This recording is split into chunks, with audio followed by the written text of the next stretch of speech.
Agriculture వచ్చేటప్పటికి అసలు వ్యవసాయదారుల పరిస్థితి ఎట్లుంది బయట చూస్తే? వ్యవసాయదారుల పరిస్థితి వరి చూస్తే పోయిన సంవత్సరము ఎంతుండే 1740 రూపాయలు పోయిన సంవత్సరం క్వింటాల్ అమ్మినేది. ఈ సంవత్సరం ఎంతుందండి? 1470 నుంచి 1500. ఎంఎస్పి వచ్చేసి 2300. అసలు ప్రొక్యూర్మెంట్ కూడా ఎక్కడ జరుగుతుందో, ఏం జరుగుతుందో, ఎందుకు ప్రైవేట్గా అమ్ముతున్నారు? వ్యవసాయదారులు, రైతులు ప్రైవేట్గా అమ్ముతుండారంటే ప్రొక్యూర్మెంట్ మీద నమ్మకం లేకుంటేనే కదా.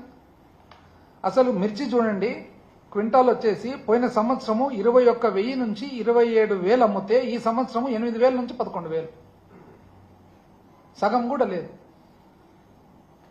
పత్తి వచ్చేసి క్వింటాలు పోయిన సంవత్సరము మా ప్రభుత్వంలో 10,000 రూపాయలు అమ్మితే క్వింటాలు ఇప్పుడు 5,000 రూపాయలు. కరెక్టా కాదా? సగం. మినుములు వచ్చేసి పోయిన సంవత్సరము 10,000 రూపాయలు అమ్మితే ఈ సంవత్సరం 6,000 రూపాయలు. కంది వచ్చేసి క్వింటాలు పోయిన సంవత్సరము 9 నుంచి 10,000 రూపాయలు అమ్మితే క్వింటాలు ఈ సంవత్సరం 5,500. ఈ పరిస్థితుల్లో ఇంతవరకు అన్నదాత సుఖీభవ మాత్రం రాలే. కనీసం కొంతలో కొంత వాళ్లకు సహాయం